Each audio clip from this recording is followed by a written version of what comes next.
constructive dialogue and work together to shape a sustainable future for South Asia.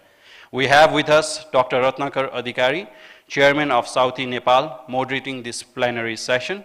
Please join me in giving him a warm welcome to the stage. I am confident that with him moderating this plenary session, we are going to have an insightful and enlightening session. Now let us welcome other dignitaries to the stage. For a keynote speech, we have Mr. John Samuel, Regional Director, Oxfam in Asia. Mr. Madhu Kumar Morasaini, Member Secretary, National Planning Commission, Government of Nepal. Dr. Famida Khatun, Executive Director, Center for Policy Dialogue, CPT, Bangladesh. Mr. Radesh Pant, Chairman, VROC and Company, Nepal. Ms. Pranisa Shrestha, Head of Brand and Marketing, NMB Bank Limited, Nepal. Mr. Sanjay Basist, Director, Climate Action Network South Asia, Kansa, Bangladesh.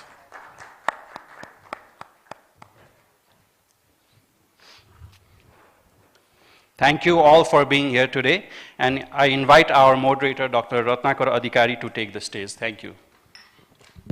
Thank you, Prajwal. Good morning, everybody. Good morning. We need a lot of energy today because we are talking about finance. And finance does not come easy. So that's the kind of challenge that we face. Let me start by welcoming all of you and welcoming the distinguished panelists, the eminent panelists here on the podium, and all of you participants and the resource persons. Green finance, which is the focus of our discussion this morning, is a much broader term than just climate finance. It comprises all forms of grant, lending or investment that take environmental considerations into account and contribute to enhance environment sustainability. It includes, for example, financing for conservation of biodiversity, pollution abatement, waste management, circular economy, research and development for the development of green policies, green technologies, apart from climate finance, which is also important. The list goes on. However, given the overwhelming significance of climate finance in the post-UNFCCC 29 concluded in Baku last month, we will devote a major chunk of time to this. Although systemic assessment of green finance gap has not been done in South Asia, according to climate analytics, delivering the mitigation actions in their nationally determined contributions of South Asian countries would cost around 1.16 trillion, and meeting their national adaptation plan, NAP, targets would cost approximately 600 billion by 2030. So we are talking about a resource of 1.66 trillion by 2030. These figures are based on the estimates submitted by most countries, but not all of them, because all of them have not submitted. But major countries have been included there. There are various players in climate finance space, and most of whom are present here. We have representatives from the government, from the development partners, from the private sector, and from the non-governmental organization as well. So the purpose of this session is to discuss 6 A's of green finance. 6 A's. First is the availability. Availability of green finance means how much funding is available through bilateral, multilateral, and private channels. So bilateral channels such as various development partners can provide resources, but multilateral channels are becoming extremely important these days. The international financial institution, development banks and others are also becoming extremely important. But then private sector is also a key player in this. Then the second point is accessibility. When we are talking about accessibility of green finance, it is relating to how easy or difficult it is to access finance. I have a figure, and I was discussing this with Secretary Marashini this morning, that Green Climate Fund, because of the process that need to be completed, processes that need to be completed in order to obtain green finance support, it takes, for LDCs, it takes anywhere between 32 and 36 months to access finance. So, and then that actually compromises the whole objective of accessibility. That's one example, there could be others. Third is the ability. When I talk about ability, it's the ability, the capacity of countries to effectively utilize green finance.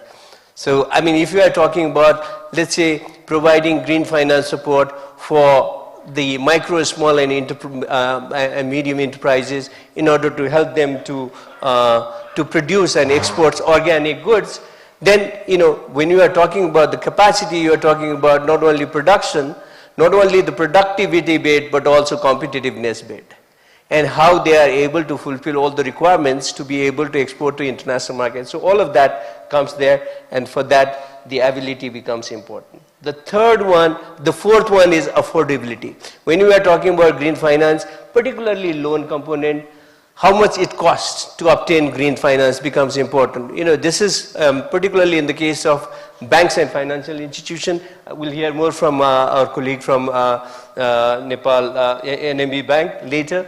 But then bank and financial institutions normally do not separate between the green finance and other kinds of financing. Whenever they do, they provide like half a percentage point or 1 percentage point relief to the borrowers who borrow green finance. So that's probably not enough, but we'll hear more. The fifth one is the application, implying how effectively countries and firms are able to utilize the resources. Then finally, sixth one is the assessment. When I'm talking about assessment, it is about the impact assessment. It is about the evaluation.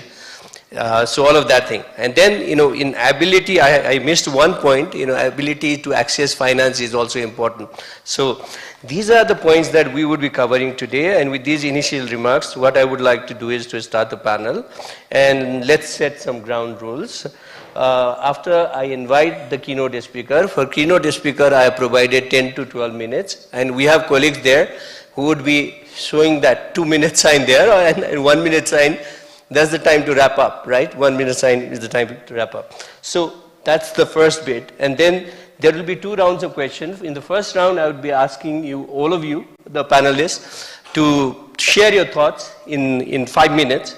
And then I will come back to you for the second round, and that would be 3 to 4 minutes. And then I will open the floor. Then I will invite panelists to respond and wrap up from their side. And finally, I would like to summarize and wrap up. And in meantime, if as keynote speaker, you want to, you know, respond to some of the questions, you would be able to do so as well, John. So let me start by inviting you, John Samuel, who is the head of Oxfam Asia, to deliver his keynote remarks.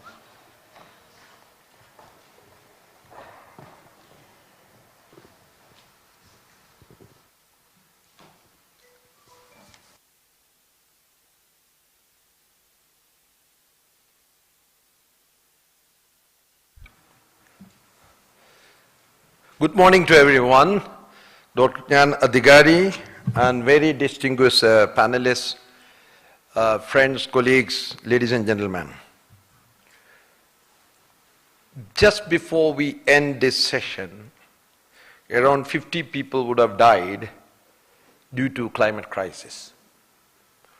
As per the American security report, 400,000 people die because of climate crisis every year. And if you take the global humanitarian report of 2024, there they said 350,000 people died last year. So I just wanted to tell what does it mean. In South Asia, from 2019 to 2023, around 81 million people were affected because of the climate-induced drought, flood, and other stuff. So we are talking about, we are sitting on a time bomb, which is, it affects poorest of the poor. 65% of the South Asians live in rural area. And out of 65%, you know, if you look at the South Asian gross domestic product, 18% is because of agriculture and farming, and 42% of the people are employed there. And these figures matters because this means what kind of responses our own governments do, what kind of responses global actors do, what kind of responses private sector do. As Jnana Adhikari said, green finance is about investment, debt and grants and public finance to ensure you have a sustainable environment and to also address the causes and consequences of climate change. And this has implications at the level of microeconomy and macroeconomy. The COP29, if you really look at after each COP, it's a story of broken promises. It's a story of rhetoric versus the reality. The $1.3 trillion were sort of demanded by the developing countries and less developed countries. And what is the offer? 300 billion. Now, this is, you know, if you really look at the World Economic Forum report on quantifying change, they very clearly said by 2050, how many people will die, you know, millions, around more than 12 million people will die. 8.5 million people due to flood. And if you really look at how heat wave and drought will create problem, and if you really look at how much money the government spent on COVID, it was $8.2 trillion. And now WHO says for climate-induced health crisis, we are spending only $132 billion. So these figures tell something about the story of broken promises. And COP29, you know, Oxfam did a study and we said we need $18.9 trillion between now and 2030. You know, LDCs as well as middle income countries. And we don't have the money. And Southeast Asia and South Asia would require 1.3 trillion. Now the requirement is so high in terms of green financing. And green financing, let me start with national. I remember 10, 15 years ago when I was doing the budget analysis, we asked for the green budget. And the green budget of the public finance, and I think it's very important for all citizens to do what I call a social and public audit of our own budget and how much our own government allocate to these issues. Now, I come from Kerala. On July 30th, just because of cloudburst and landslide, the largest landslide recorded in this part of the world, around 400 people, 80 people died, 1,500 people lost houses. They are still living in what you call shelters. The government didn't, the government didn't even spend the money they collected. So there is an issue of accountability and governance at the root. It's one thing to make promises, and the story is that of broken promises. And when these 400,000 people die on their graveyard, it's the broken promises of every government. So we need to first make our own governments accountable. The economic governance needs to be seen along with environmental governance. And that's very important. It's about green cover and etc. The next is about the OECD countries. Now, OECD countries, even 0.7% of the, promised stuff. Then 6.5 trillion is pending. The countries which were agreed in 1970, about 0.7% for the ODA, they have not done it. They have not done it for poverty eradication, they have not done it for climate change. The last is, also I think it's important to look at the role of private sector. If you really look at the economic losses, and the World Economic Report very clearly say, in the quantifying data on 2050, it's huge, and the economic losses would affect the private sector, that affects the market. So private sector has an increasing role to play on what I call not only green technology, but they also have to contribute to the green financing, because it's not just government alone. Now, if you really look at the OECD wealthiest people, right? If you do a progressive taxation of 5%, you'll get 1.3 trillion. So it's not that, you have money. I mean, you have, Elon Musk is on the way to become a trillionaire, the first trillionaire, right? You have those people with lots of money. And I just wanted to also sum up by saying that as long as there is inequality and injustice, we are not going to solve this. Because people are poor not by accidents. People are poor because of the unequal distribution of land, habitat, technology, financial resources. So the unequal distribution of green finance is something which we need to do it. Where you spend that money, for what? And the second is what kind of technology we require it. And what's the kind of cost of technology? Who all get the green technology? The transition to green technology is just and equitable. Where women will have a say, where the Dalits of South Asia will have a say, where the Adivasis will have a say, where the transgender will have a say. If we don't have that, so climate finance should not be by bureaucrats, for bureaucrats and of bureaucrats. Climate finance and green finance will have to be done in a way with a multi-stakeholder approach with private sector, multilateral actors including WTO, UN system, and academia, to the knowledge economy, and definitely the youth and women along with private sector. So you need a multi-stakeholder commitment for the green economy, green financing, and green financing needs to be seen from a micro part and a macroeconomic part. If it is not, we will be digging our own graves because it will affect our food security. It will, as you know, in India and rest of the world, farmers are committing suicide. And we need to realize that, in a world of technology and services, if we know our, what I call small and medium scale farmers, our food sovereignty and food security also will be affected. So with this I am saying that, green finance is about the people and the planet, and it has to be done an inclusive way. Thank you very much.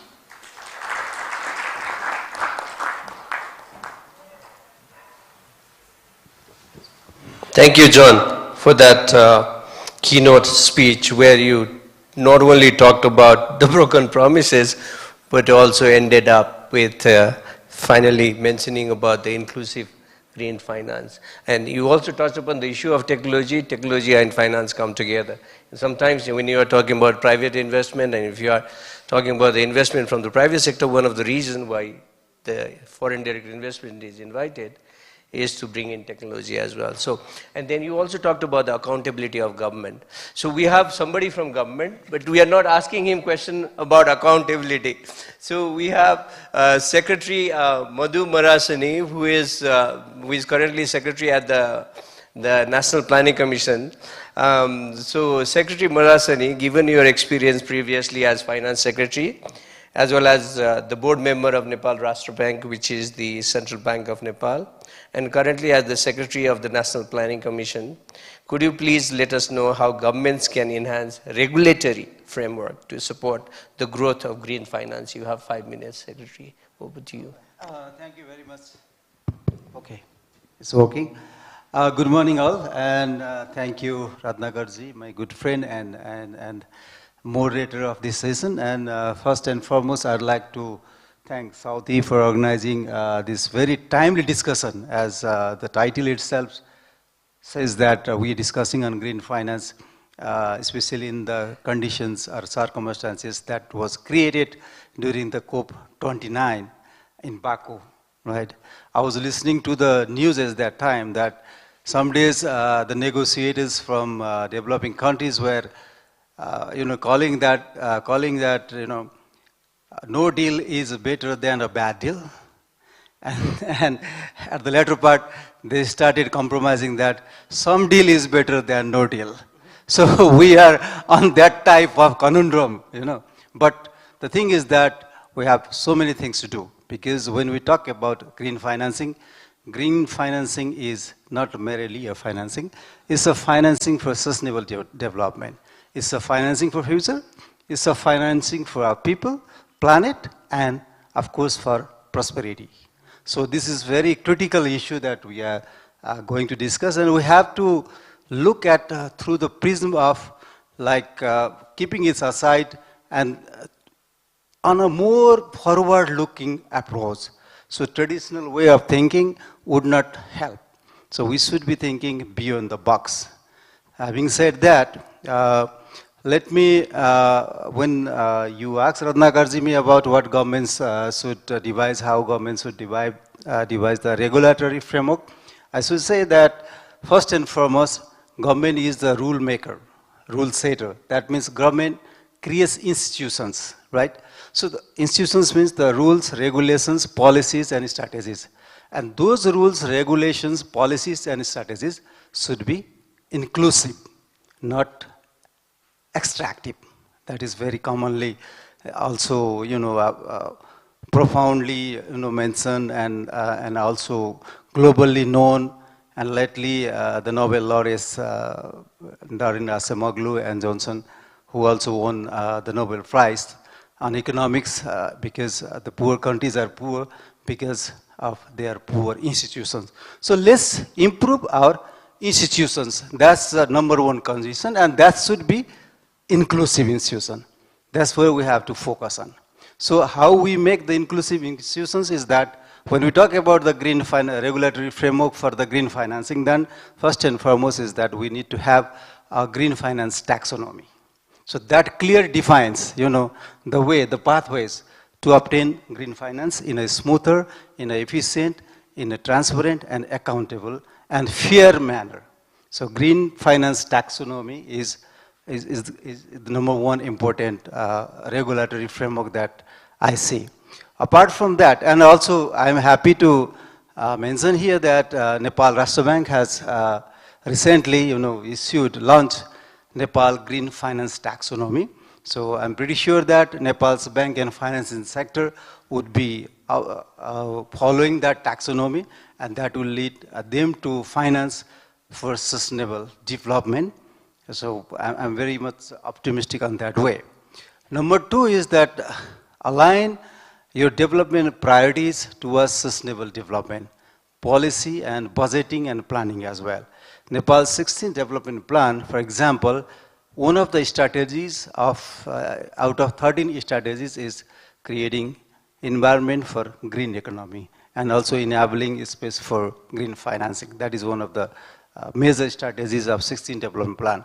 And through the budget of Nepal government's budget, we have started categorizing our budget, whether it's climate sensitive, whether it's climate neutral, or it does not, whether climate sensitive is directly climate sensitive, indirectly climate sensitive, and climate neutral. That type of categorization we have done. And in regard to mobilizing international financing, public finance, we do have international development cooperation mobilization policy. We do have climate finance framework as well that government has issued. And there also we have clearly charted out how smoothly, how efficiently we can obtain the international climate finance.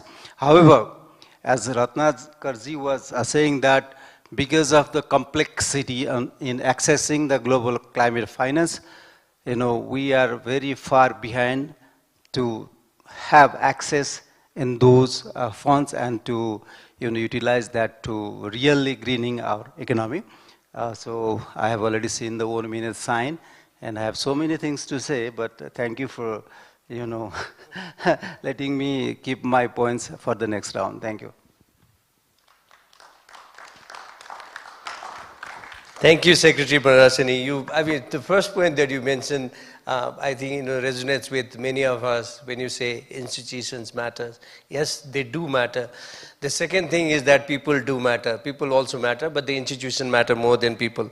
So you've also provided the ideas about the taxonomy and other things that are super important, and thank you for highlighting those aspects. And we have actually, that's one of the reasons why we invited the central bank governor tomorrow, this afternoon for the closing, and he will be speaking about the taxonomy as well. So he is our chief guest this afternoon.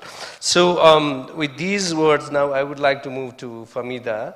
And Famida, since you have explored in your work the possibility of augmenting green finance through various sources and instruments beyond publicly funded mechanism, what are the instruments and sources of green finance that would be suitable for South Asia? Before you respond, I just want to mention one thing. So we need to congratulate Famida for being appointed to the Central Bank of Bangladesh Bank, as the board member recently. I think that happened recently, right? Congratulations to you. And you will probably have more to share, but let's focus on the instrument and sources of green finance that will be suitable for South Asia. Thank you, Ratnakar, and good morning to everyone. I would like to divide my short comments into 3 parts. One is, of course, the sources first I would like to touch upon, though you have said that apart from public sources, what are the other instruments? But to understand the other instruments, I think you need to touch upon the public sources a little bit. Regarding the public sources, actually, the policy system itself is what matters. Particularly, the government can generate and mobilize resources through various policies. One is basically the macro and industrial policy, and within that, monetary policy through interest rate measures, through various liquidity operations and all these. And these can be channeled to the various green sectors, including energy, transport, and others. And the other important source is this fiscal and taxation tools, and also the budgetary measures, income tax, various value-added tax, property tax, and all these which can generate resources. And most important is that the government can also generate through various green public procurement, because the government can procure large-scale, long-term instruments or various measures. For example, the renewable electricity, then green buildings and all this. The other source is, of course, discounted credits, green credit, which can be provided to particular sectors which are not very strong enough to generate resources, for example, these SME sectors. And the environmental policies, very quickly, I'll just shift away from that, because the instruments you have asked me to focus on from the private sources, basically. So the whole operation of the green financial system depends on the financial instruments in the market which are available. I wouldn't go into the details, but some of the examples are, again, the green credit through various commercial banks, the deposits that can be allocated towards various green projects, green insurance, which is particularly important for adaptation in the low-income countries and these in South Asian countries particularly. particularly because it manages the long-term risks for various disasters, natural disasters, flood, storm, etc. The other source is green bond. This is particularly important also because it is a direct financial instrument which is issued by government or international organizations or even financial institutions to support green projects at a discounted or low interest rate. Then also green venture capital funds or equity investments. That is also very important for the small and medium enterprises which just started to work on green projects. The other source can be debt for nature or what is called climate swaps. This is when a donor cancels or reduces the debt stock for a country in condition that saved money would be used for climate projects or green projects. So these are some of the important ones. And the challenges, the third part is the challenges basically. And you touched upon 6 indicators. I would mention a few which covers this availability, adaptability, accessibility, all this. The one important thing is that when you talk about commercial sources, many countries within South Asia, barring 1 or 2 countries, the banking system is very vulnerable with poor assets, bad loans. In many countries, particularly I can talk about my own country, that banking sector is grappling with bad loans and it is not in a shape to support the green projects, apart from a few banks. Many of them do not also comply with various requirements, for example, Basel III requirements and all these. The other issue is that limitation is that the underdeveloped capital market. So there are, very limited institutional, investors.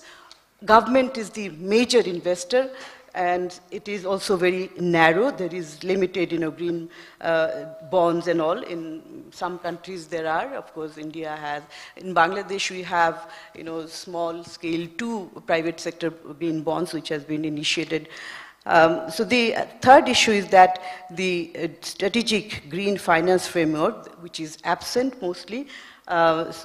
Mr. Secretary has mentioned about the taxonomy and all this. So the development and synchronization of a green financial strategy, this is very important because we have to know the requirement of green finance and also synchronize the financial sources with the financial policies and define the role of each financial market types. And the last but not the least is the limited capacity, which you also, Ratnakar, touched upon in your initial remarks, that the lack of common understanding of the scope of green finance that is not yet clear across stakeholders. I think at this point I will stop. Maybe later I can touch upon a bit more. Thank you. Thank you very much. A round of applause to Fahmida. That was Fahmida Khatun, the Executive Director of Center for Policy Dialogue, the premier think tank in Bangladesh. So, and you touched upon very, very important issues, including green insurance and green bond and the challenges that you highlighted, spot on. And some of them were actually, I tried to cover them. I will probably have to improve next time around to include these also. Man, thank you so much. Can I move to now Mr. Radhesh Pant, who is the chairman of BROC and Company, representing the private sector. Since your organization has done a commendable work on green and sustainable development areas, including sustainable energy and transportation that I know of, could you please explain how you have been able to mobilize green finance for implementing these initiatives? Thank you very much, Dr. Ratnakarji. Basically, we have actually, we cannot be so proud that, we have mobilized and utilized green finance to a large portion, so to speak. With our project, Urja Nepal project, we have been able to work with private sector companies, clean tech companies, to establish about 23 charging, EV charging vehicle stations around Nepal, throughout the Tarai, from, I believe from Tarai to the eastern part. Basically, this really helped. We can see the impact. Initially, the impact was not seen. This really helped the fast-track the implementation. And I believe NEA is also we work with NEA as well, and they're keen in expanding that. And not only that, it also helped as a viability gap funding, along with the banks. They could get some kind of loan from the banks. Apart from this, we also work with the grassroots and electric cooking. This is again a grant. We provide a grant to basically the farmers, the women-led institutions at the very low level, different rural areas of Nepal, and that also helped them gain, some kind of financing opportunities from the cooperatives around them. We piloted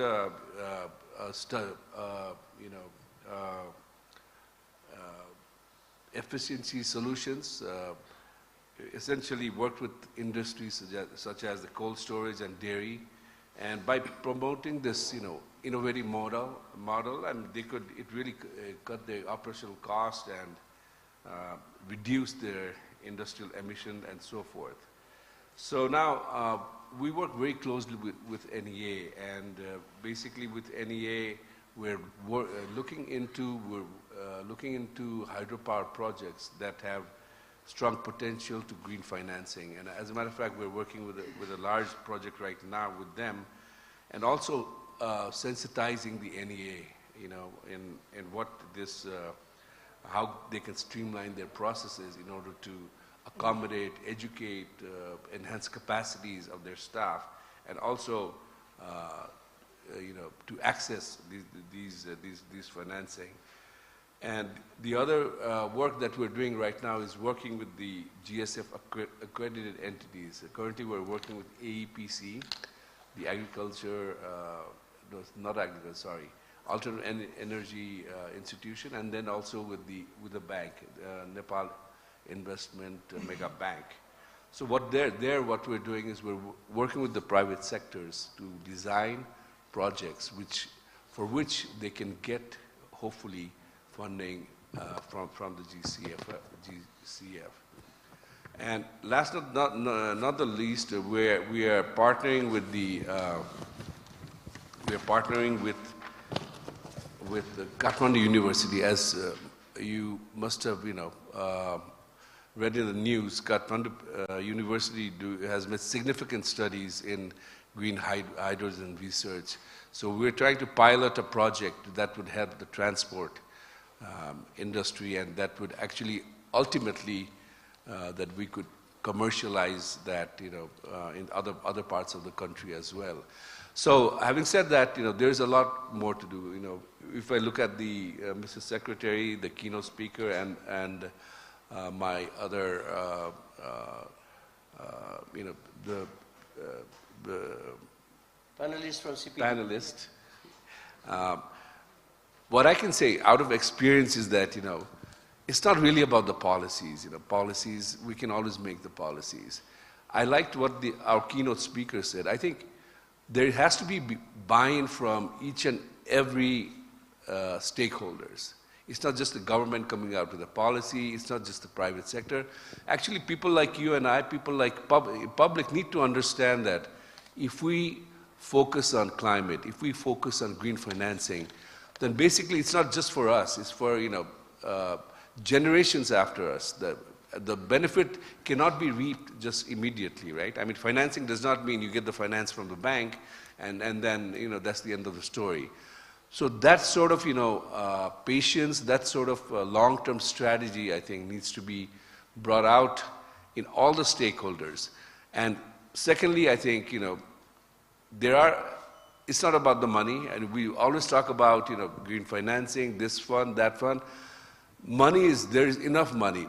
I think we need to make sure that these projects make sense in the longer term, make sure that, it produces value, there is value for money, and then once that is done, I think, all this green financing could be successful. And third, I think, especially in South Asia, we need to just come together, there are so many large-scale infrastructure projects that could actually, if at the political level, if the country leaders could actually go out and look for funding, I think that shouldn't be a problem. Thank you. Thank you. A round of applause. Rajeshji, you touched upon very important points, and particularly the last point that you mentioned is very close to our heart.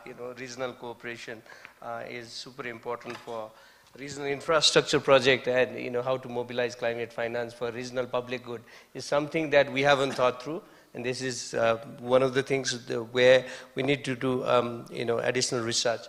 The other important point that you highlighted is that the kind of work that you're doing to build capacity of the private sector to design bankable projects that they could then apply for funding to various international institutions, including the Green Climate Fund. It's very, very important point. And staying with the private sector now, I would like to invite Ms. Pranisha Shrestha, who is the head of brand and marketing of NMB Bank.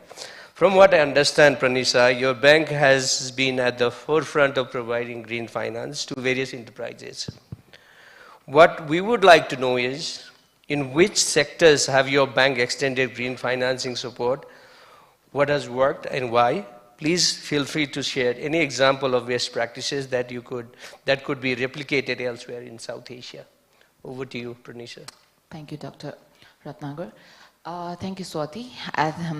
As a brand expert, I think I'll take a credit on this, that NMB Bank has positioned ourselves as a leading sustainable bank, and that's why I think I'm here.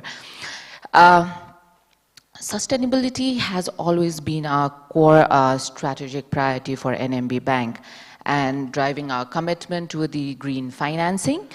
As a transformative, I'll say that force for the economic growth and environment resilience.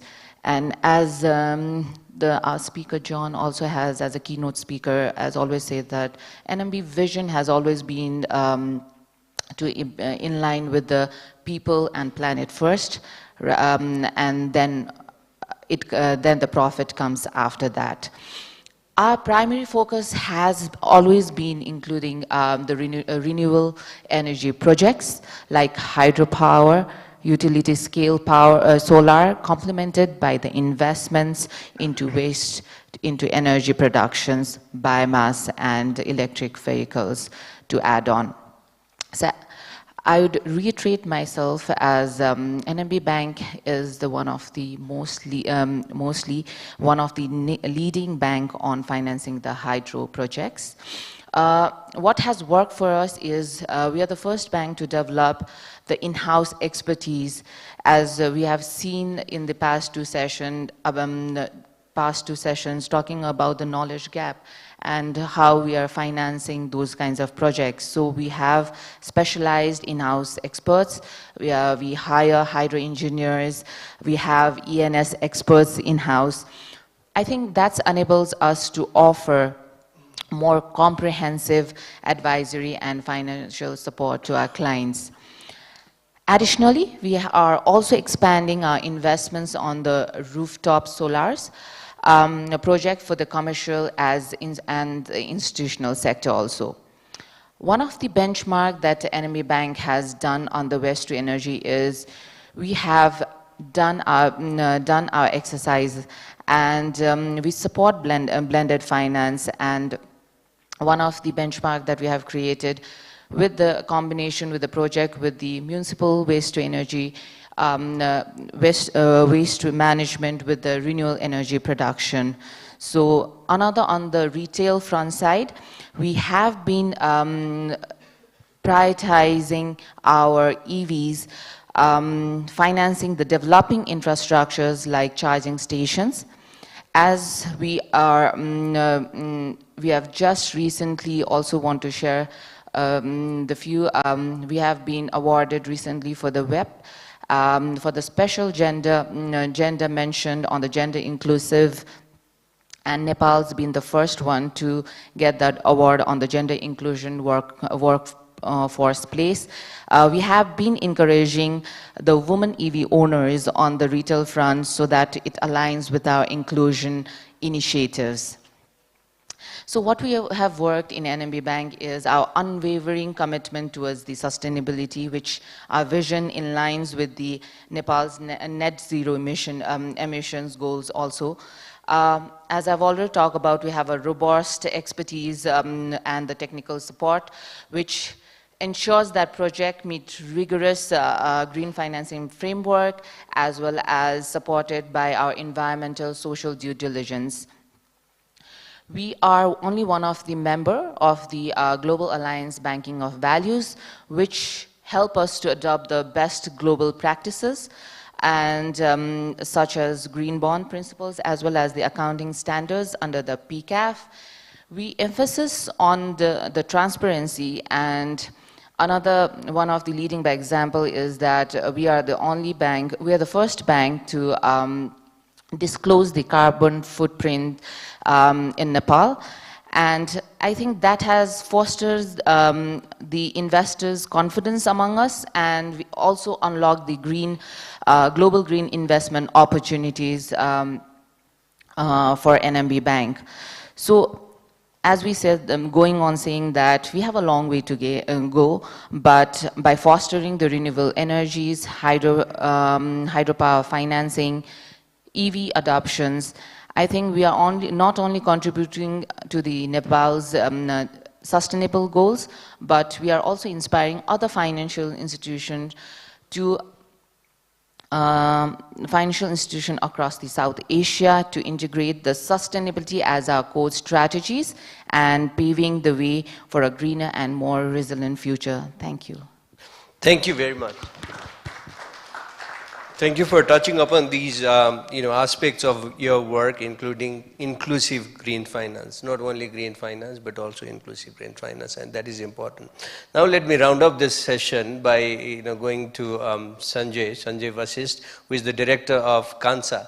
KANSA, many of you must have heard of this, Climate Action Network, South Asia.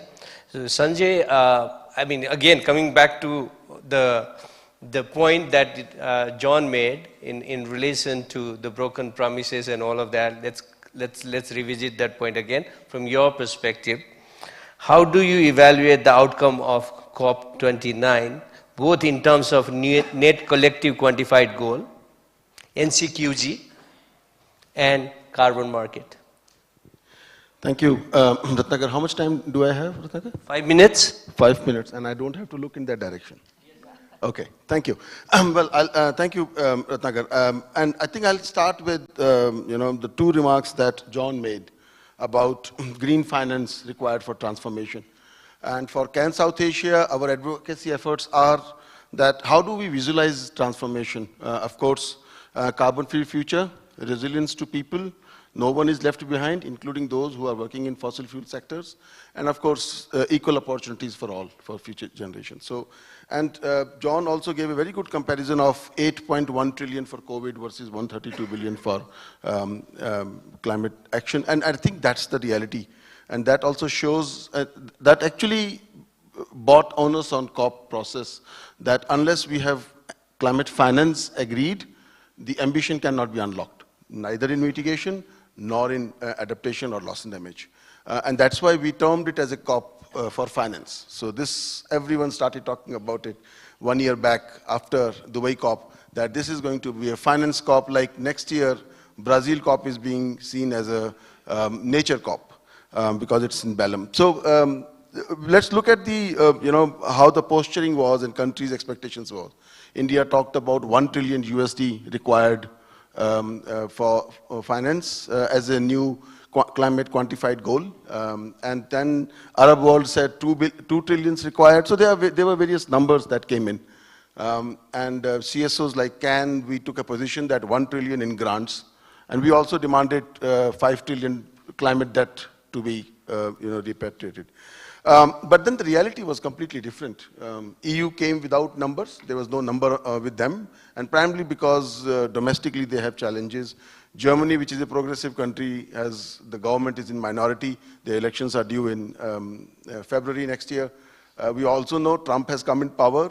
Anytime after 20th January, he may withdraw from Paris Agreement or UNFCCC. That's also a reality. Diplomatically, Azerbaijan presidency was not very good in terms of relations with countries. India, no good relations, because India is seen as supporting Armenia. Those feelings were very evident in the negotiations also.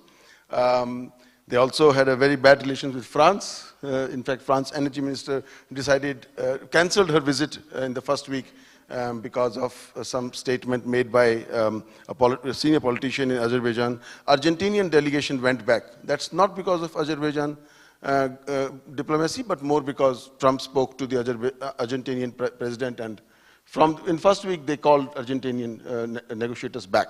So these were the political realities, and on top of it, the cherry on top was that president of Azerbaijan said in first week that oil is gift from God. So that's in the first week when climate negotiations are going, and you are heading and you are trying to bring everybody on table. So certainly political reality was not very good, and the agenda was huge. Global stock take, because global stock take needed to give directions to nationally determined contribution, which will be submitted next year. So direction has come, no doubt about it. But rather than March, as anticipated, we are going to receive revised NDCs not before September, October next year. And then we would know whether we are still heading towards 2.7 degree temperature goal compared to what we need, 1.5 degree, or the gap is reduced. I have my doubts. Carbon market rule book has been agreed with some rules, and I think within 2 years, you will see credits moving from one country to another. NCQG, only 300 billion has been agreed with various sources, no grant, and this is versus 1.3 trillion, and that too by 2035. So Paris Agreement said from 2025 onwards, 100 billion will be floor and will go up, but that didn't happen. And then loss and damage fund is operational, but it has only $700 million. So for developing countries, it's a win. We have a fund, but that fund is empty. Let's not forget that. That's the reality we are living in. Global stock take, they kept on fighting with or without finance. That's fine. I think this negotiation will continue. So in a very crux, and my concluding remarks on this is Paris Agreement has not been honored, for sure. And there's going to be a weakened NDCs from all developing countries. They'll say, if we don't get money from international processes, why should we commit anything to you? That will be a historic responsibility is out of window. We are talking about future, not about past. CBDR and RC is in spirit, but negotiations are all about legal text.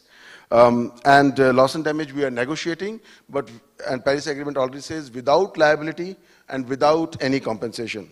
So in my view, Member Secretary Sir said no deal or something, or in my view, it should have been no deal, because then we don't have to recover from damage and make progress in the next COP. Thank you. You touched upon the loss and damage also. I wanted to come back to that on the second round, but you managed to touch that bit also. So I have so many distinguished audience, who might want to ask questions, because we have people such as Aved Suleri, who has been working on climate finance for a long time. Mr. Pradeep Mehta, who is one of the founders of SOTI, is also here, prominent personality. Mustafizur, Brendan, and all of them. I would like to recognize all of you. Rupa out there. So you may have questions, but then bear with us for 20 more minutes. We go to the second round, and then come back to you again, come back to you after that. So let me go back to Secretary Marasini. Do you like to share some best practices, whether in Nepal or in South Asia? Well, thank you once again, Ratnakarji. So in regard to mobilizing green financing, the best practices, let me bring some examples, some best practices from Nepal. The number one best practice that I would like to share with you is that the public-private partnership, model in hydropower generation in Nepal. Though we overlook, but until recently, we have been through 18 hours of load shedding, no power. That means no industry, that means no economy, right? But since the day we opened up the private financing in hydropower generation, that changed the whole gamut of greening our energy and also modernizing our economy and also transforming our economy towards green economy. So that's first and foremost a very important example, and that not only for Nepal, we have started to exporting the green energy to India and lately to Bangladesh as well. So that is one of the best examples that I would like to share here.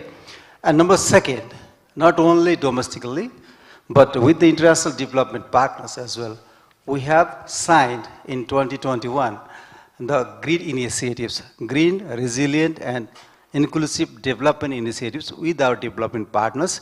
At that time, there were 16 partners, including World Bank, ADB, and others.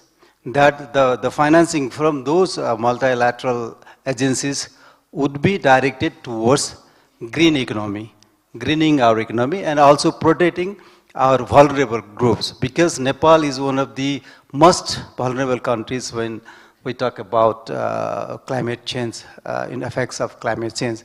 Just recently we had this rain bomb, I would like to call rain bomb, that swept away our infrastructures, and also, 250 precious lives were drowned and dead only because of the 2 days rainfall. How vulnerable is our condition in regard to climate change, that you can simply, that example is enough. And third one is we have also started country-to-country carbon trading. In Baku, Nepal has signed an agreement with Sweden that, on the carbon trading, country-to-country carbon trading. But not only with the country-to-country, we have also signed with the World Bank. And also, I myself have signed during the Glasgow COP with the LEAF initiatives, where the Amazon, Google, like the private firms were also, purchasing the carbon stock from Nepal. So there are so many, good examples from Nepal and also from the region that other countries in South Asia can also learn from us. And as you said, the green financing taxonomy that Nepal Central Bank, the Nepal Rashtra Bank has recently launched is not only on climate financing, it's of course on green financing. So it goes beyond financing adaptation and mitigation, but also it includes financing for conservation, financing for air pollution control and beyond. So these are some examples, I think. Thank you, brilliant example. Thank you so much. Now, can I go to Famida? The second question that I had for you is that, what are the non-public sources of financing that are available? Apart from the bank and financial institution, and then, including blended finance and impact investment. Various kinds of innovative financing instrument can be utilized for climate, mitigation, adaptation, as well as using climate financing or green financing as an instrument for propelling growth, economic growth. So those are there. And given the fact that you have enormous experience in these areas, could you please shed light on some of these? Thank you, Ratnakar. Innovative blended finance is one of the important sources of climate finance or green finance these days. This is basically combination of concessional public money with private and philanthropic money. This is important source because of a few factors. First is that countries like South Asian countries and many other poor countries, they are highly vulnerable to the impact of climate change, but they have limited resources, limited fiscal space, and many of them are also into debt, both domestic and external debt. And also the limited fiscal space, as I've mentioned. So from that point of view, so far the multilateral development banks and financial institutions, they have been playing the role of the major guarantor or public sources, which catalyze the private sector funds or the philanthropic sources. And this is important sources, but it also has some caveats. It can only work efficiently if there are certain conditionalities or challenges are met. I would mention a few here. First is that, to have conducive regulatory and institutional framework. It should be investor-friendly and development-friendly, transparent, effective, and with monitoring and assessment mechanism inbuilt in the instrument. The second one is that the private sector mobilization strategy and action plan. The private sector has to have also a plan, because in many countries the private sector doesn't have specific plan for having investment for green activities. The third one is that well-prepared bankable projects with high development impact, which you have also mentioned at the beginning, that many projects do not have the commercial viabilities, and the private sector and are not also very competent to prepare any projects, or those who want to invest, investors are not prepared to make bankable projects. So the private sector or the banks are not very interested to fund those. The fourth one is that the financial scalability, because given the enormity of the requirement of climate funds, the amount has to be really substantive. But in many cases, in smaller countries, there is no scalability of funds. And the transparency of the fund is very important, and the governance of this. So if we have all these in place, the blended finance can work well, quite well. Impact investment is another, it can be for various environmental projects, green projects, and various other social sectors as well. I would like to, last, I would like to also touch upon the issue of the experience of blended finance, because this is not a silver bullet. I will give two examples which are widely referred to, that where the blended finance miserably failed.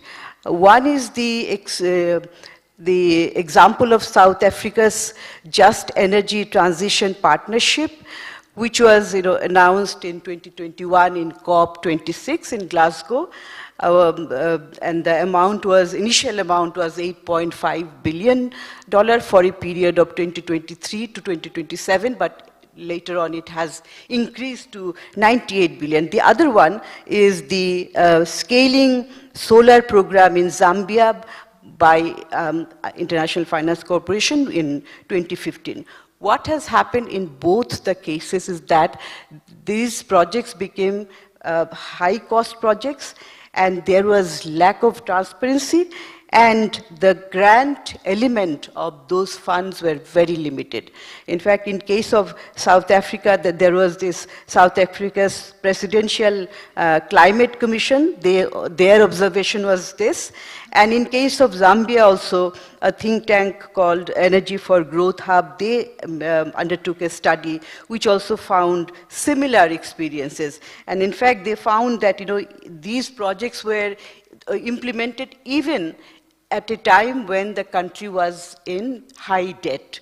So they continued to implement, and then it was not very useful. It did not serve the objective of greening and objective of economic welfare of the people. Thank you so much. And you touched upon a very important issue, and that is scalability. So talking about scalability, Radeshji, I want to ask you this question. What are the possible avenues for green financing in South Asian countries that could help to scale up the kind of initiative that you are undertaking?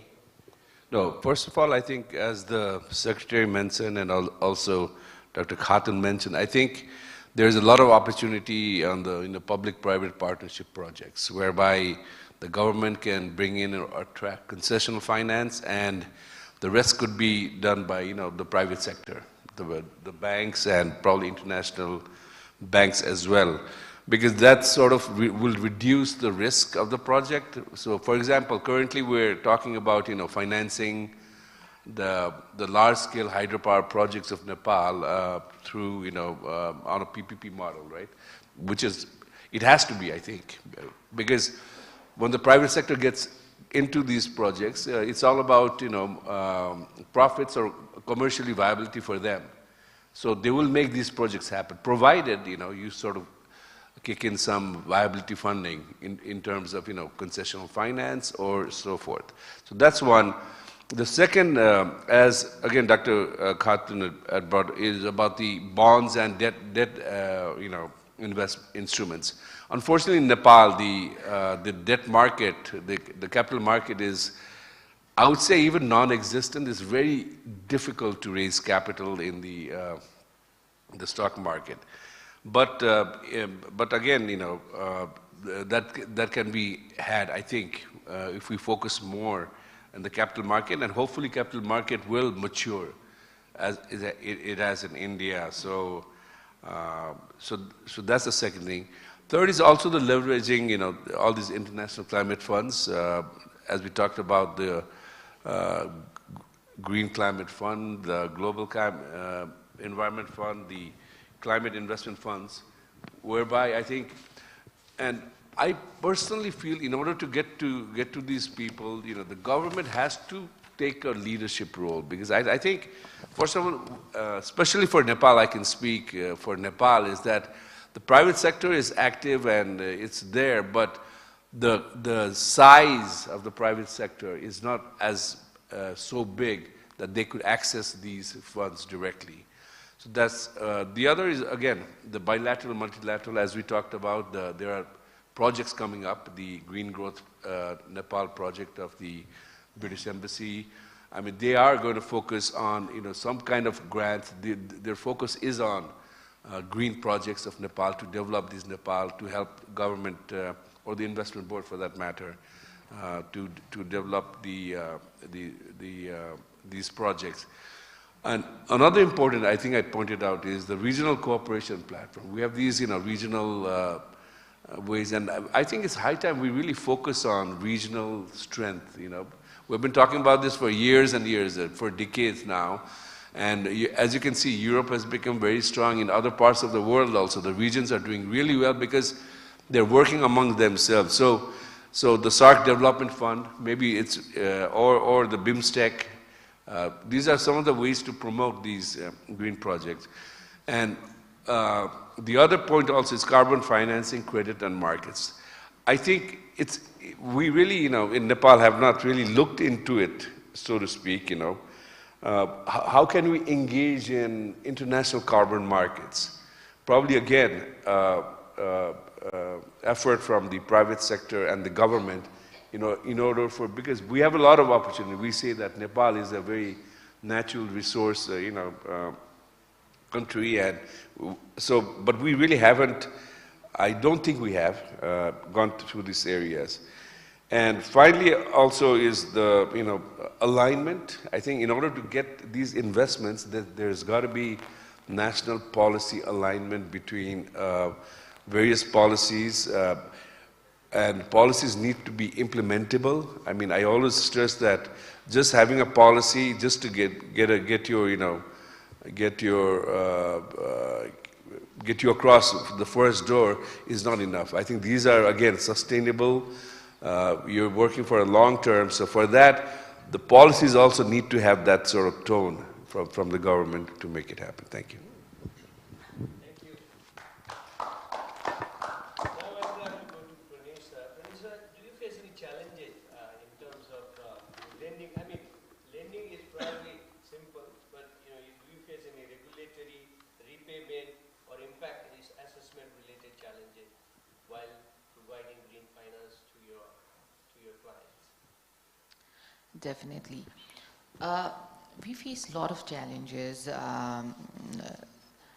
but to sum up some, because Nepal regulatory framework regarding the sustainable practices on green financing is in very primitive stage. To bring that understanding to the private sectors and to bring that outspace, it always delays, as well as the cost overruns over that. And there are a lot of challenges what we are facing, and how we are doing to overcome it is the collaboration with the regulators. We actively engage with the national regulators, where we advocate for the timely amendments and what are the hurdles that we are facing as an institution, financial institution. Rightly point out, as you said, that we always overlook the repayment and the recovery challenges that we have to go through to the renewable energy projects, because there is off-grid renewable projects which is awfully located in the most of the remote areas, right? So how we are overcoming is that we have a dedicated team with a field monitoring system, where we have a regular site visits, and we can oversee the project's progresses and ensure the repayment viability. As well as we are also focusing on making them more practical on the digital platform, where that is also one of the key leveraging factor, as well as the digital tool, so that we can simplify the repayment processes for the borrowers in the remote areas. Another, I think, Fahmida has also rightly pointed out the impact assessment. While measuring the GHG offset, maybe the environmental impact, client awareness towards it is very, very limited. And to reduce it, what we are doing as a bank is to make them more aware about it. We give trainings. We have our training going on the disaster that we have been talking about in the past 2 days. Also, we are giving trainings on the BCP planning, how we can do in the initial phase of time, so that it benefits both to the bank as well as the client awareness factor. Another is, I think our keynote speaker also focused on the transparency and the disclosure mounted, so that we can foster them. And that is something that we really lack in Nepalese financial institution. We have started with making an example of it, but there is a very long way to go to the other financial institution. So that transparency and I think the disclosure will attract, as I've already said in my previous note, that it helps to foster and attract the global investors on the green financing. Thank you. Thank you so much. Can we now? I want to go back to Sanjay now, to wrap up this bit, the second round. And you already mentioned about the loss and damage. This is extremely important for us, as I highlighted in my initial welcome remarks also. So 750 million people displaced from climate-related hazards and disasters. So, I mean, this is a region we are actually sitting at the kind of it's a ticking time bomb, I would say, yeah, right? It is. So given that, loss and damage is super important. Yeah. So given what has happened so far, what is the way forward from your perspective?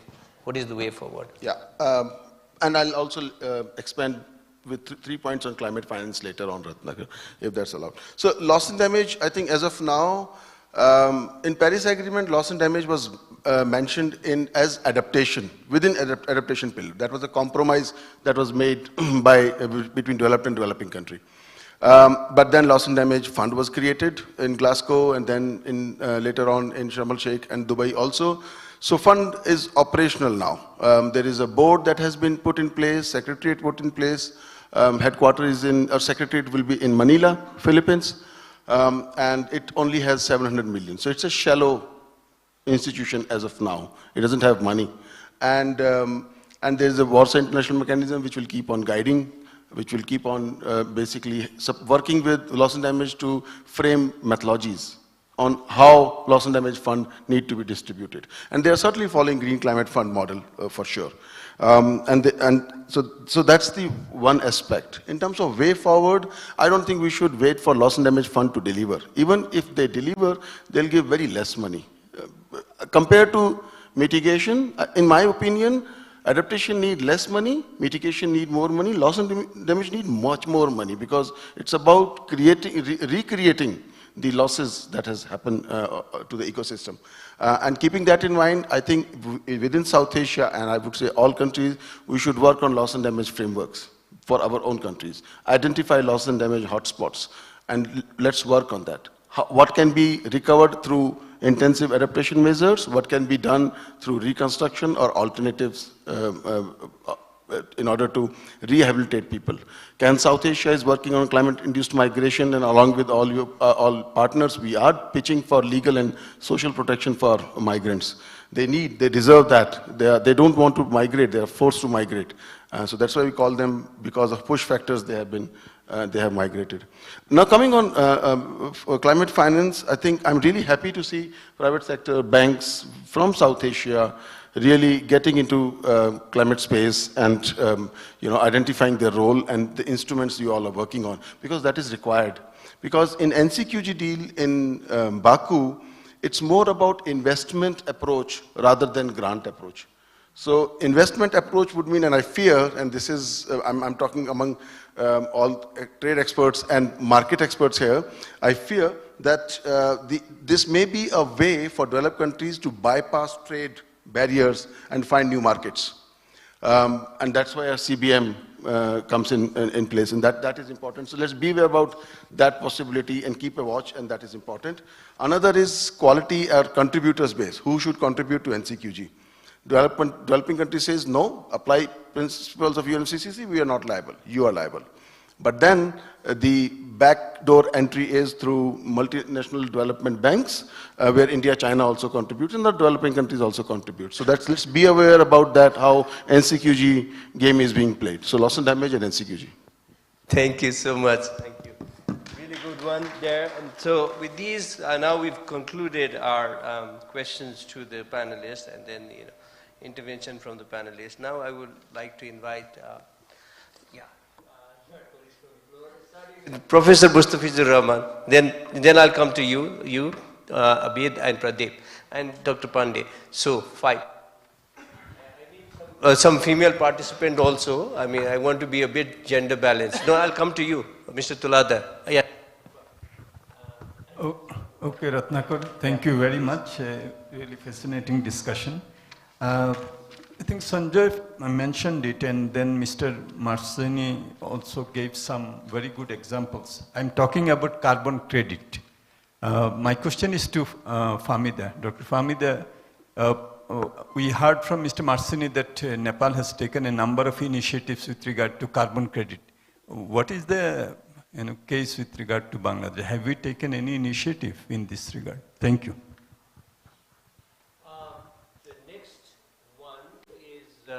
Abid, and then Mr. Abid Suleri, then Pradeep Mehta, then Mr. Tuladar.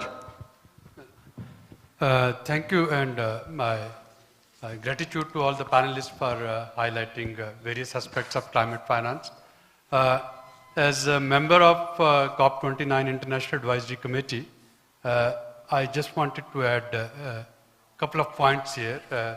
I know we are throwing different pieces of jigsaw puzzle. I think one very important thing that didn't got much of our attention is not only the quantity of finance, it's quality of finance as well. And when we say quality of finance, we need to understand whether the finance that is being promised, it's the pledges, grants, soft loan, hard loan, and at time climate finance and debt-affected countries, they find themselves in a vicious cycle. They cannot invest in their climate resilience because of their debt. And when a climate change impact hits them hard, they have to borrow more to mitigate the impact of it. And that vicious cycle keeps on haunting their resilience and their capacity. And in our negotiations, we need to discuss this.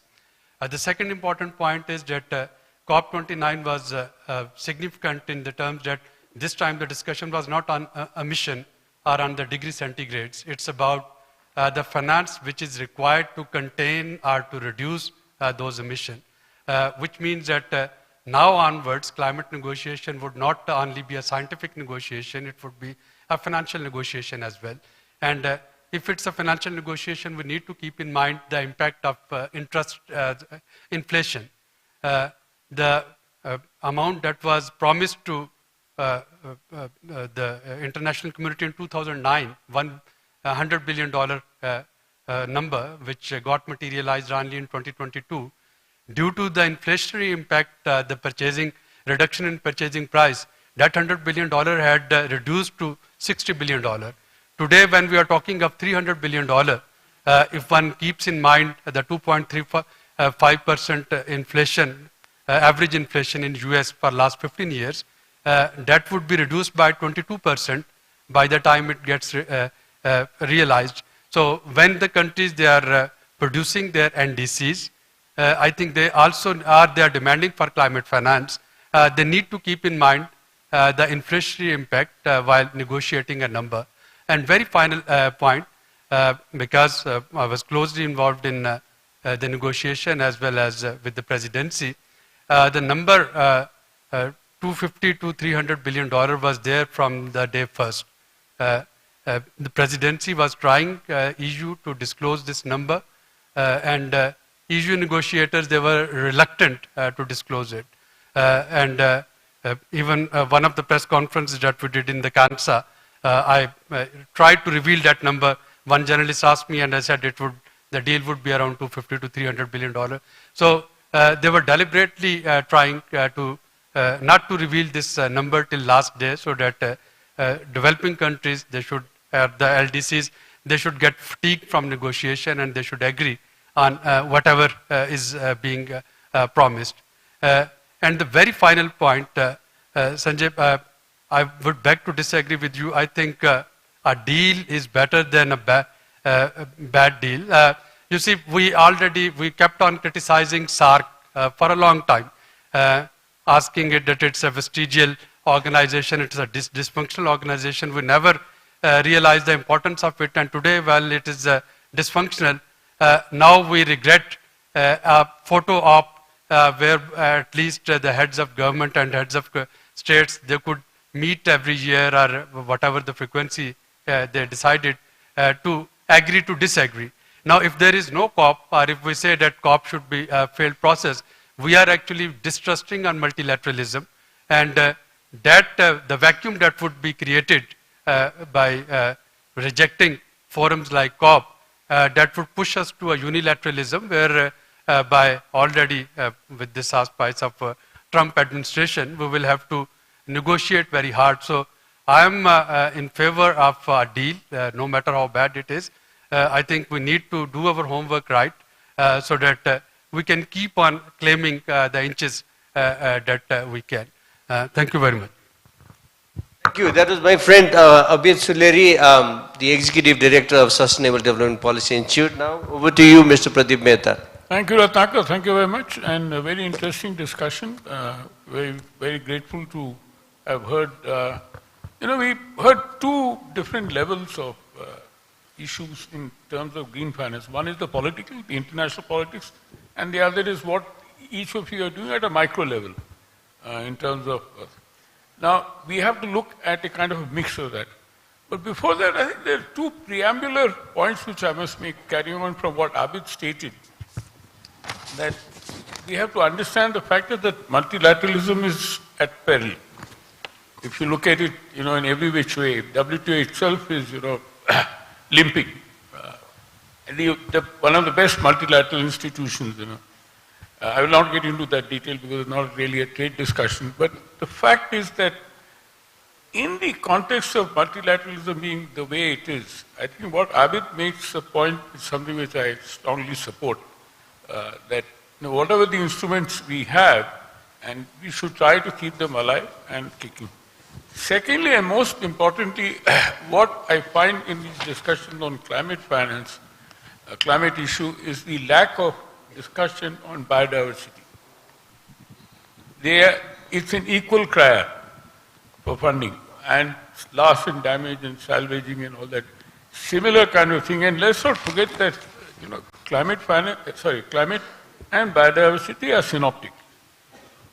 You cannot ignore one and the other, especially in a country like Nepal, for example. We heard yesterday as to the kind of biodiversity risks that you run in terms of the hydro projects, for example. So whatever environmental projects we take up, we'll have to also understand as to what the risks are in terms of biodiversity. Now, Ratnakar, we'll give you 3 minutes. Now, what we are doing now, this is an important thing that we've done a lot of work on this for a long time.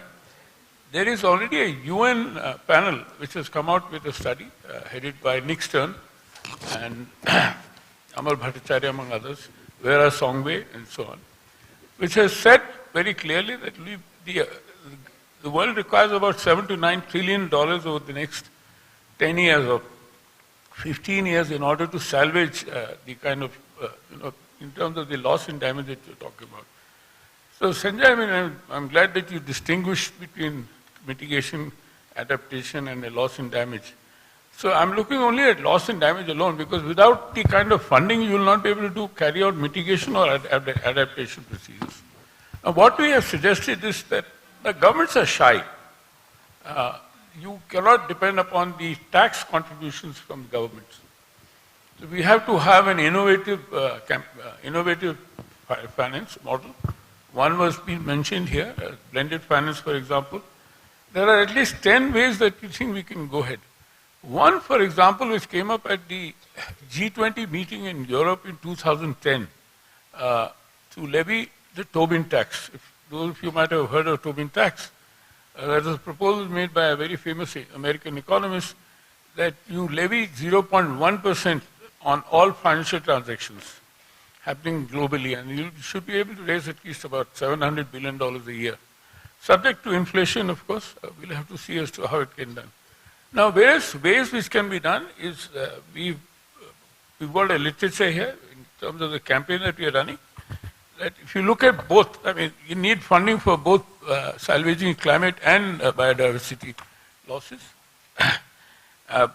One is this Tobin tax for green bonds, which has been spoken, carbon credits, what has been already spoken, sustainability-linked loans, this is something new, debt-to-nature swaps, which has been mentioned already, crowdsourcing, we're not looking at crowdsourcing.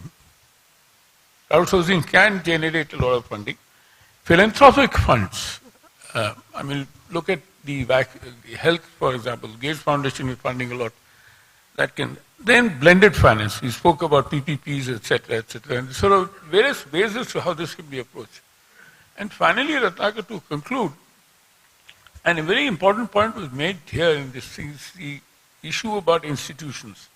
To do all this, you require good institutions in place, not only nationally, but regionally and globally. You've already pointed out about the failure of SARC, Abid has pointed out. So what are the alternate ways we can think about? One is, of course, what we talk about is this kind of civil society and track 1.5 approach to many of these issues. And that is what this platform should be able to spring forward, that where institutions are failing, multilateralism is failing, how do you see to it that progress happens? Thank you.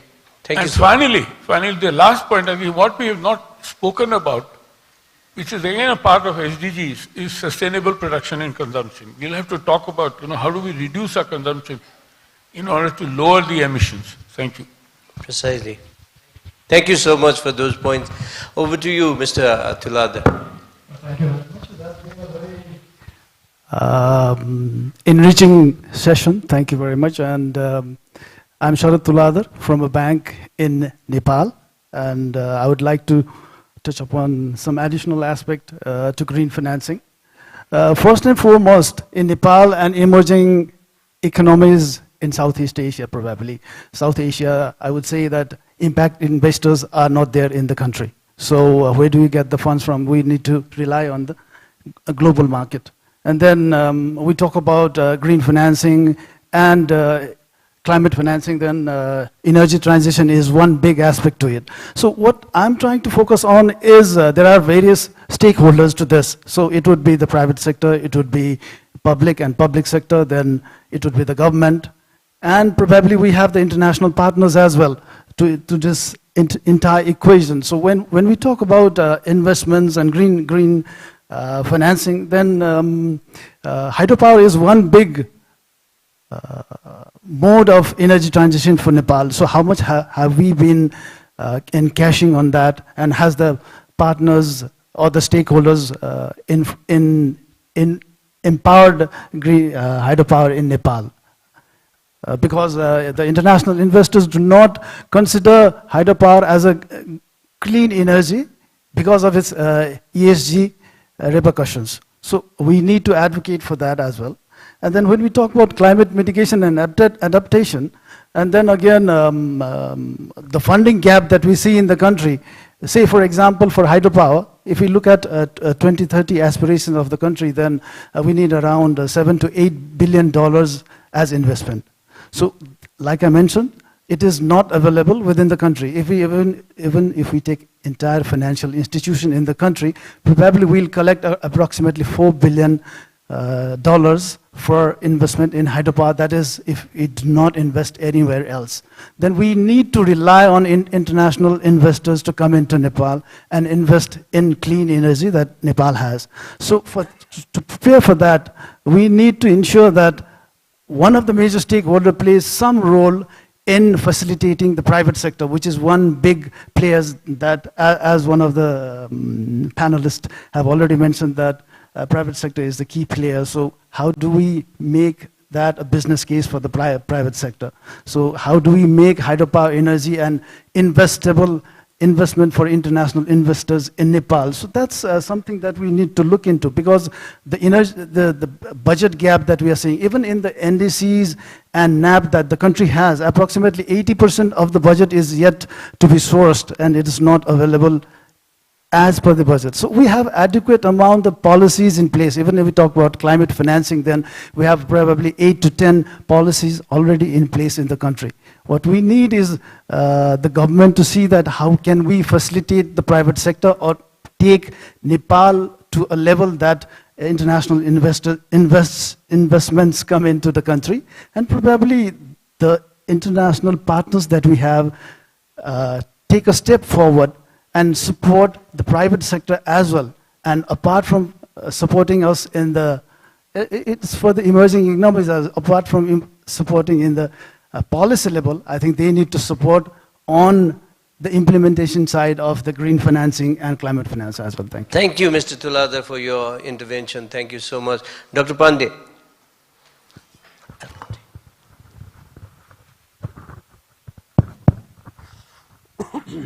Thank you, Dr. Adhikari. I have few concerns, and maybe a panelist or moderator or keynote speaker may respond. My first concern is this climate crisis is not gender neutral, and available literature indicates that women and children are 14 times more likely to die than men. And again, I mean, is looking at this new collective quantified goals. In that document, I didn't find word gender. And it mentions one time woman, but I didn't find the word gender.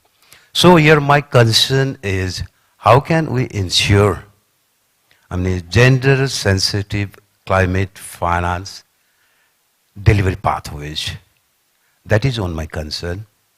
And another concern is growing geopolitical and geoeconomic disruption, and non-climate denier as President of the US.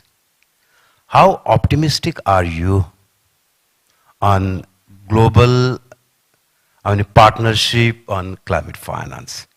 These are two my concerns. Okay, thank you. Thank you so much. Can we go to Rupa? Or if you are not ready, I can ask somebody else.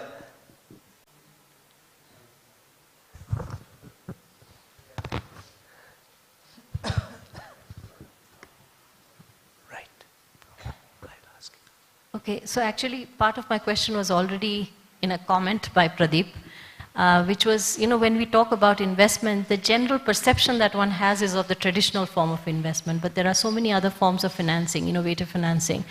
So impact investment is what was in my mind, and especially looking at the smaller entities. Again, I bring back the conversation to MSMEs. We're not looking always at FDI and resilient infrastructure, etc.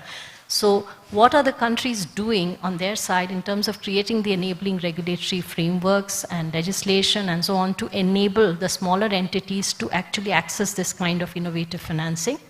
And second is, how are you capacitating the MSMEs themselves to be able to access this investment? Because there's a lot of funding out there. The one thing I just wanted to mention is that just as a development partner, even though we're not the ADBs and the World Bank, what we've done is through our private sector network, we actually set up a digital platform where companies can, and we have more than 400 companies which have now registered, done their ESG disclosures, and they're using that, many of them, to get concessional financing from their governments. But then you need to have the enabling environment to do that. Similarly, we're taking the smaller companies, innovators, entrepreneurs, to various investment summits like the ASEAN Investment Forum so that they can connect with these kinds of impact investors to access these funds. These are small ticket investments, but this is also a very important part of the climate financing discussion. That's all. Thank you.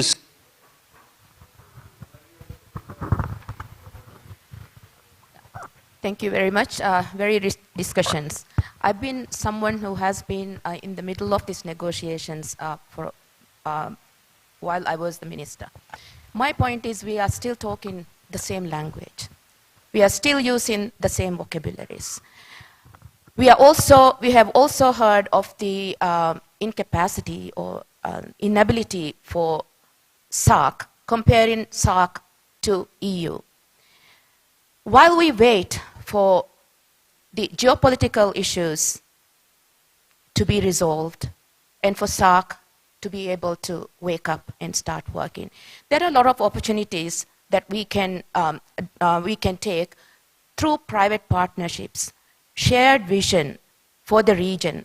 Now, Maldives is one of the countries, like Nepal, which is suffering immensely due to the actions of other countries. What happens in Arctic, for example, affects Maldives in many ways. My point is that we have got lots of experts sitting here in this panel. Why don't we talk about the solutions, what we can do as a group, as private sector, as stakeholders, as funders, as international partners, not talk about the challenges because we all know what our challenges are. And another point that I want to bring is in this financial discussions, Green Climate Fund or any other funding issues, as the gentleman over here mentioned, gender is missing. Women's voices are not heard. So these are the points that I would like to make, and I would like to hear from the panelists over here as to what we can do, not as governments, but as private sectors, as funders, as banks, to try and reduce the bureaucracy, to try and share the resources. Like, for example, Maldives does not have a lot of resources in terms of this kind of expertise, but we can share with the people and then come up with a regional vision and then work together. And I would like to hear from you. Thank you. Thank you so much. Now, the last intervention from Dr. Sita Giri from Bhutan. Thank you very much. Sita Giri from Bhutan, representing the MSMEs in Bhutan.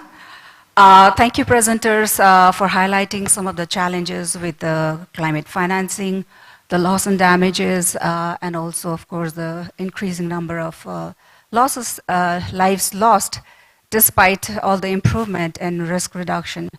but also we heard some good examples from the banking sector. As a MSME, I wanted to highlight or ask the panelists, early this year there was a research that stated by 2050 there would be median income loss of 22%. What experiences or opportunities or learning do we have in terms of anticipatory actions and risk shifting or risk transfer? Thank you very much.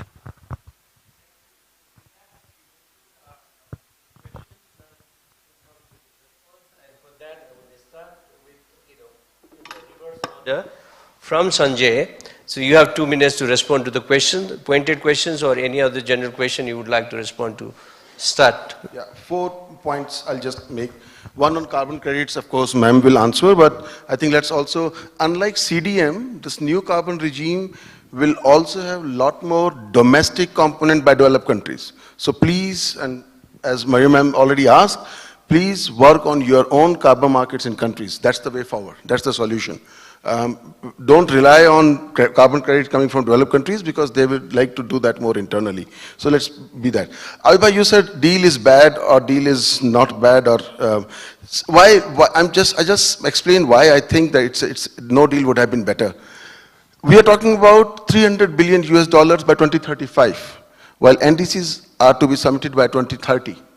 So revised NDCs to be, so we need money till 2030, not 2035. So what they are committing is that 2035, very unlikely, we will have 300 billions while we need it now. So that's why, I mean, bringing back those 300 billion to 2030 will be a challenge. And that's why I feel that money will not be available for these revised NDCs. And we need revised NDCs now.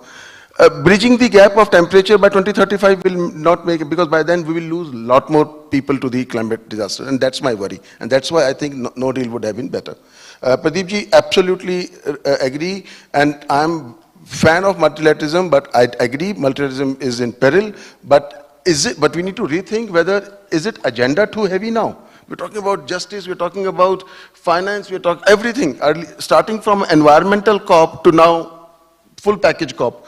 Is it environment agenda heavy multilateralism? So we need to think through. Because multilateralism certainly needs reforms. We know that this kind of multilateralism is going to put countries into debt. We know it is giving us a very delayed response and people are dying. And we know that it is increasing inequity between countries. So we certainly need a multilateralism that works on them rather than support these things. Dr. Pandey, NCQG was totally about numbers. It's the distribution or access which talks about gender empowerment. And that happens through institutions, Green Climate Fund, Adaptation Fund, Loss and Damage Fund, where gender safeguards, environmental safeguards, social safeguards, they all has been listed and they are applied very judiciously. So NCQG was only to get number and from where. That was the idea, and that's why you will not find gender or anything there. Yeah, I'll stop here. And yes, on Trump, I'm not optimistic about finance now. Totally agree. I share your apprehension. Thank you so much, Sanjay. So, Pranisa, you have your 2 minutes now. Just wrapping around it, what are the best practices that we have been following is, I've already spoken about the strengthening the in-house expertise, and also I want to touch, because we have already talked about all the adaptations or strategies that we can do on the sustainable banking. I just want to touch upon the gender part, where I think this is something that we as a bank realized in the past 5 years, how we can in-house develop those kinds of modality on the gender inclusion perspective. So we started, we saw the statistics and we saw the leadership, women leadership was lacking in an organization, and we have developed our women leadership programs. From there, we have now proudly says that in the 7 provinces we have a women-led branches, and that is also reflecting our gender inclusion part, and that has been a replica for the customer side also. So we, as we have seen in the previous speakers and notified that 99% of businesses upholds the SME businesses. business segments. So we are also going deep-rooted on the business continuity plan and awareness about them, how the businesses can be impacted with the climate change, and what are the pros and cons for that. So the deep-rooted understanding regarding to them is one of the essential part that bank is also looking into it. And yes, our expertise on the hydro and renewable energy will be a part of our journey regarding to it. And I think we'll conclude on that part. Thank you. Thank you. Radeshji, 2 minutes. Thank you. I don't know where to get in, but I just want to, give my perspective actually. We've been talking about this climate finance, and I think we've had these kind of, a lot of sittings, right? And I totally agree with the minister from Maldives. I mean, we need to get into action. How the hell do we get into action? That's the question I ask. What is the private sector supposed to do? What is the government providing the private sector? And it's not just about a country, I think. We're talking about the world, right? And we're talking about all these funds, but honestly, how is Nepal, or for that matter, South Asia, going to benefit from that? I think it's something that all of us should sit down on a table. We have a lot of theories, right? Everyone has a theory. We understand what needs to happen in the long run. But I think in order to get into action and implement, there is so much that needs to be done, especially because we just don't have the money. I mean, we have, there's survival. There's like day-to-day survival that's required. There's food, to be kept on the table. And we're talking about this climate, this and that.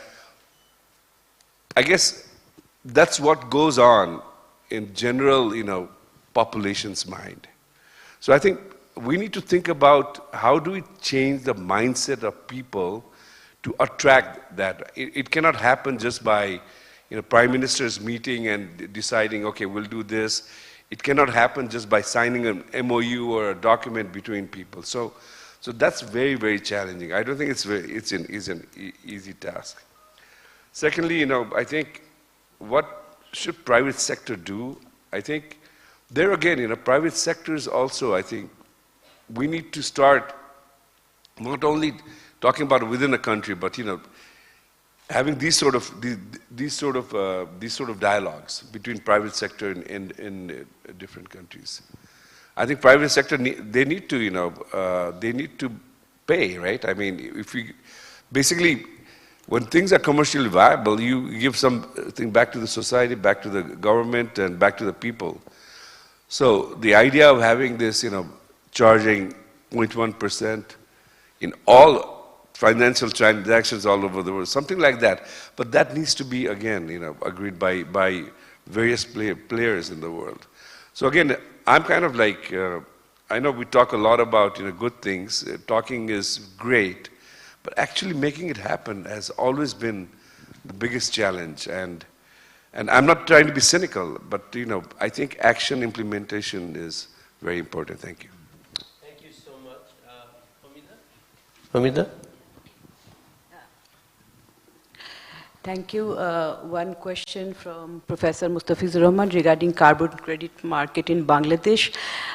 We have a carbon credit market, but this is very small, very low, and very few carbon reduction projects actually.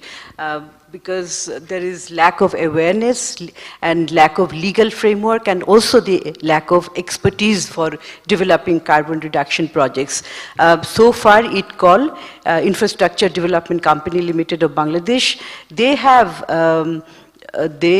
sold about little over $16 million for 2.53 million carbon credits. And from two sectors, that is, one is improved cook stoves, and the second one is solar home system. So, but Bangladesh has a high potential for carbon markets. It can earn about $1 billion per year.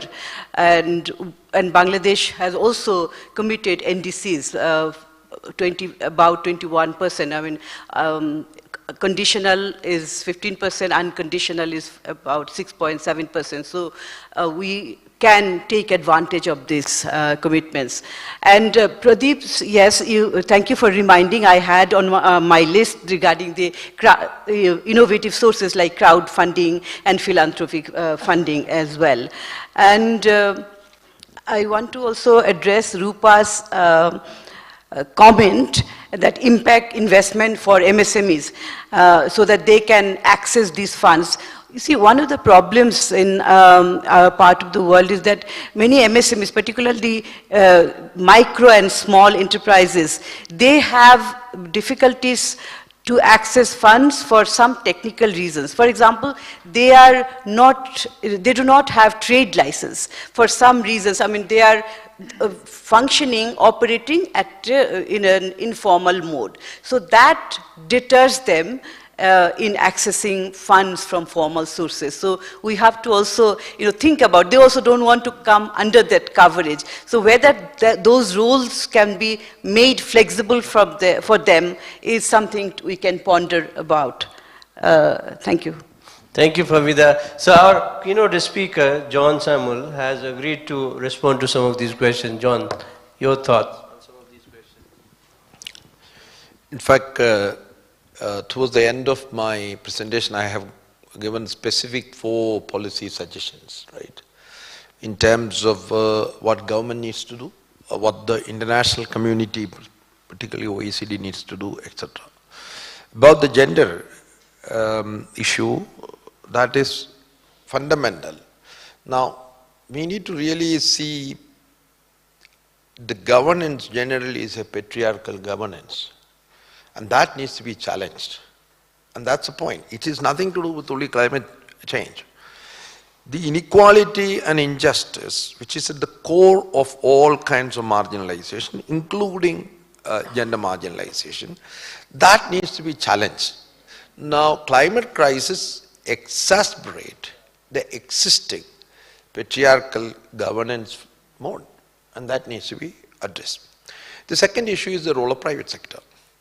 Now, this is where one has to have a caveat. If you really look at in Asia, across Asia, it's crony capitalism. And crony capitalism what? Private sector, the big ones, funds the elections. And they get elected. And then they get tax concession. So instead of taxing the rich, they tax the poor.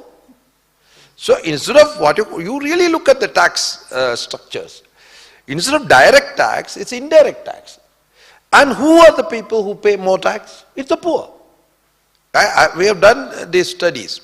That is one we need to really understand. And then you really look at it, what we can do. What we can do. We have to go on, something which I have been doing is, we need to ask green financing and green, budget as an obligatory condition. The planning commission should say. In my, I come from Kerala, which was one of the first green budget initiative which was done. And green budget and gender budget, right? Green and gender budget will have to be done in a necessary way as a framework. And that's the first advocacy we need to ask our own government, right? First, that is it. So it's easy to go and say OECD is not doing this and that, but what our governments are doing. So governance should be a parameter. The second thing is private sector's responsibility is one thing, but then private sector elites and government elites and bureaucratic elites becomes a nexus to keep on telling, giving promises and telling lies, literally, which is basically betraying the people, betraying the democracy. So the point about it is, democracy is in peril everywhere. And that is where in a democratic society, women will have equality. There will be gender equality. Gender inequality includes LGBT. And in a democratic society, people will have an inclusive space. Unfortunately, in the time of Trump, what is happening is there is a whole effort to cut the finance to muscle out the differences, to shut up those who speak truth to power, and not to give space to the civil society. So one of the things is not only gender, civic space is a must. Without civil and political rights, people cannot speak out, right? And then you cannot even ask questions. So some of these things will have to be also raised in the context of climate crisis. So climate crisis exasperate, but the issues precedes this climate crisis. Thank you. Thank you very much. John, now? One good practice. Okay. I should say that. I think the only one airport in the world, which is a private sector, public sector airport, which is so green, totally green, on their investment is Cochin Airport in the whole world. So it's totally solar, and the investment come from, and they got the UN award for that. The green technology, they don't use grid at all. They give, electricity, the solar to the grid. Brilliant. Thank you. So, Secretary Marasani, you have the last word. Much has been already spoken, so I will keep my intervention short. 2-3 points. When Dr. Pandey was talking about this geopolitics and the election in the US, I was just wondering, I was comparing Nepal's net zero commitment by 2045 and India's net zero commitment by 2070. There is the politics, maybe, even if like Nepal does every effort, until and unless our big neighbors or our neighboring countries, other countries also in the region, do that sort of commitment in advance or in a timely manner, then our commitments will be just a commitment. That's number one. Number two, I think someone here raised the issue of quality of climate financing. That's very true, that we have to really be careful. The quality in terms of, when we talk about the climate financing, especially the grant financing, then most of the chunk of that finance is taken away as we pay huge amount to international consultants. And also, we pay huge amount to meet the conditions of that funding. So that has to be also, well considered and well discussed, number one. Number two, as Ratnakarji has, raised also in the beginning, the process, the complexity of obtaining or getting approval of a climate finance project is quite long. It takes around 3 to 4 years only to get approved that particular project. Forget about how many more years it takes to get that project implemented. So there is a whole lot of spider nets in the donors side as well. So we have to have our common voice to break this complexity and these nets, right? And number three is that, mostly these climate funds do not directly support to the government. They instead go to these accredited agencies. Somehow they wanted to deal with the third party, not directly with the government. Who is accountable, who is responsible, greening the economy. Because the accredited agencies are very smaller agencies and they don't have that sort of accountability. This is also one of the critical areas that we have to, raise our voice and make this financing, delivered, not only it remains as a whole of promises. Thank you very much. Thank you very much. A round of applause. Brilliant remarks. Now let me try and sum up in 5 bullet points because I don't have time, right? So first bullet point is the institutions matter. Institutions matter, Secretary Marasani, institutions matter, Pradeep, everybody talked about it. Institutions matter not only at the national level but also at the regional level, right? So if there is there's a need to revive certain defunct institutions, let's try and revive them. If they do not work, let's try to create them. If they do exist, then let's try to strengthen them. So if track one does not work, let's work with track 1.5, track 1.2, track 2 or track 3, but let's keep this going. So that's number one. Number two is multilateralism is important, keep it alive, even if it is delivering suboptimal outcomes, because a suboptimal multilateralism is better than unilateralism. I think, you know, that's something that it's a major takeaway, I guess, yeah. So the third one is do it yourself. Do it yourself. Just do it. I mean, even if, you know, if you can follow the Nike's slogan, just do it. Don't wait for others to provide resources, technology, or, you know, knowledge or whatever, because if your challenge, try and solve them, right? I mean, if you don't want to do anything about mitigation, I mean, don't do it, but then work on adaptation and, you know, loss and damage. And that's where the preparedness and all of those things, you know, that Dr. Sitagiri was raising becomes very, very, very important. The fourth point is, we should not only be talking about green finance, we should be talking about inclusive green finance, right? So I'm there in MB Bank, I think, you know, Pranisha mentioned about some of the things that they have done, and that's one example, but then we need to be inclusive, you know, in terms of providing green finance and the kind of green and gender budget that you mentioned, John, you know, and this is very, very important point that you made. I think, you know, this is worth emulating by others. You know, other than the airport, Kochi airport, I think that's also a good practice that you mentioned. Then finally, let's get into action. Mariam, you mentioned about this and it was picked up by some other panelists, including Mr. Radesh Pant. Let's get into action. One of the objectives of this, you know, discussion that we are having here, in the regional discussion that we are having here in Kathmandu, is to come up with ideas that are implementable, that are practical, that are implementable, including changing the mindset of people that, you know, you have to go beyond talk shop. Otherwise, this would remain a talk shop, and this is something that we don't want to do. So with these words, I would like to thank all the parties, all the panelists, as well as participants for your active participation. Thank you so much. We'll discuss this during tea break. Yes, of course. This is something, Pradeep, you forgot. You forgot that, you know, in the beginning I mentioned, in my opening remark, I mentioned green finance.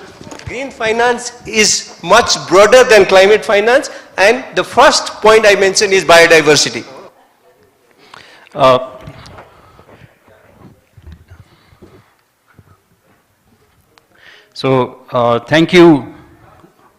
Thank you everyone.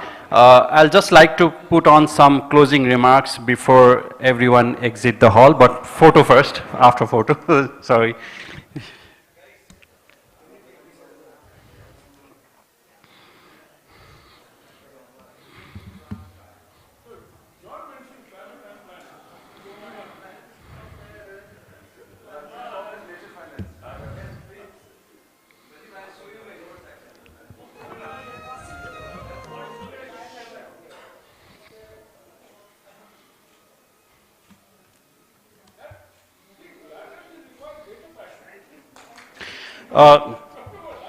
Thank you. Definitely we have had a truly enlightening and productive discussion on green finance post-COP29. And I extend my sincere gratitude to our esteemed moderator, Dr. Ratnakar Adhikari, for his insightful guidance during this discussion. He has correctly summarized in the beginning that structured our discussion. I would like to thank you, our distinguished panelists, as well as our keynote speaker, for all their valuable insights and perspectives. So before everyone exit the hall, I would just like to mention that we are going to take a short break, maybe another 15 minutes break, and we have 2 parallel sessions planned for the day after this session. The first parallel session will be moderated by Dr. Avid Kayam Suleri, and the topic is towards circular economy implementation. That is going to be held on Regency Ballroom, this same hall, if you are interested in circular economy.